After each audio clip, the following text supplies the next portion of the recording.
Okay,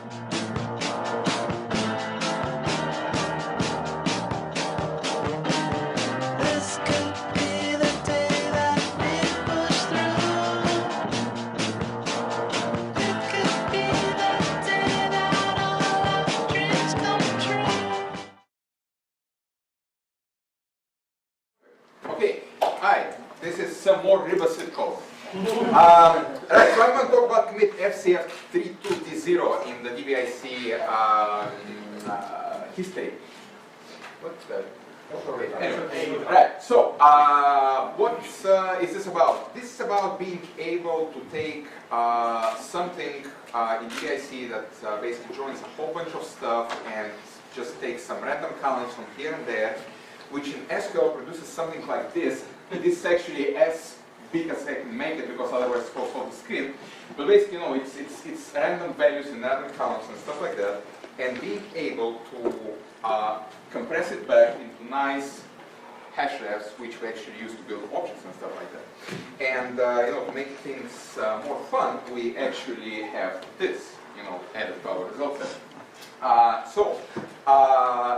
Why do I want to talk about it? Because, you know, it's all hidden in DBIc and it's not something that a person will interact with, because the mechanism that makes this work is entirely abstracted away. All DBIc has to do is provide my code with something like this.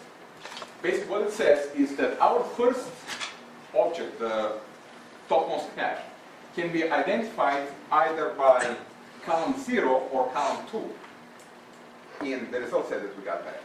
And then it has a related single track which has related this, related this, related this, and they're all identified by those columns and their values, right? And I'm not going to go into how DBIc actually does this because it's a completely different 40-minute talk at least. But once you write this over whatever two-dimensional data, this thing will actually generate for you something like this, which is entirely generated code. Of course, this is not all of it. I mean, we can go up, or we can go down and further down, and so on and so forth. And this is entirely algorithm. If you see here, like for example, one second, for example, here, right, we have current row ID is 10, because we only have 10 columns. I actually have a heavy user, DuckDuckGo, which is this thing, and their prefetch structure is about 2 screens high. So the thing that actually generates here, I've seen stuff go up to 796 columns or something like that. And this stuff works. And this stuff works, and he complained that it is a little slow. It takes about it takes 500 milliseconds. It's slow. Okay. Now, why is this interesting? Because actually the entire subroutine that you see here, which starts exactly from right here, is a single loop. There is no recursion in the entire sub from this while all the way down. It takes a single row from your cursor, and it does the entire nested structure for you in one pass. Fairly slow, subcalls are extremely slow. We don't have to have any of them here. This is how DBIc 08250 was able to be about 10 times faster on some of the workloads that we throw at it. So if you haven't upgraded, now is a good time, because this thing has been out for about 6 months and no major problems has been reported.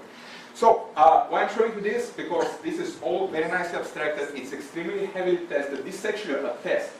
Right here, I'm making sure that I'm generating the same source as the one that I wrote inside. I basically compile both subroutines and then deparse them, and I make sure they're absolutely identical. It's extremely well tested. It works extremely well for in production. And I want to get it on cpan, standalone, but I have no other use cases. So if you have two-dimensional data structures that you want to turn to something hierarchical and you want to do it fast, find me on IRC or email, and we're going to try to get on cpan standalone and get more users for it. And yeah, thank you.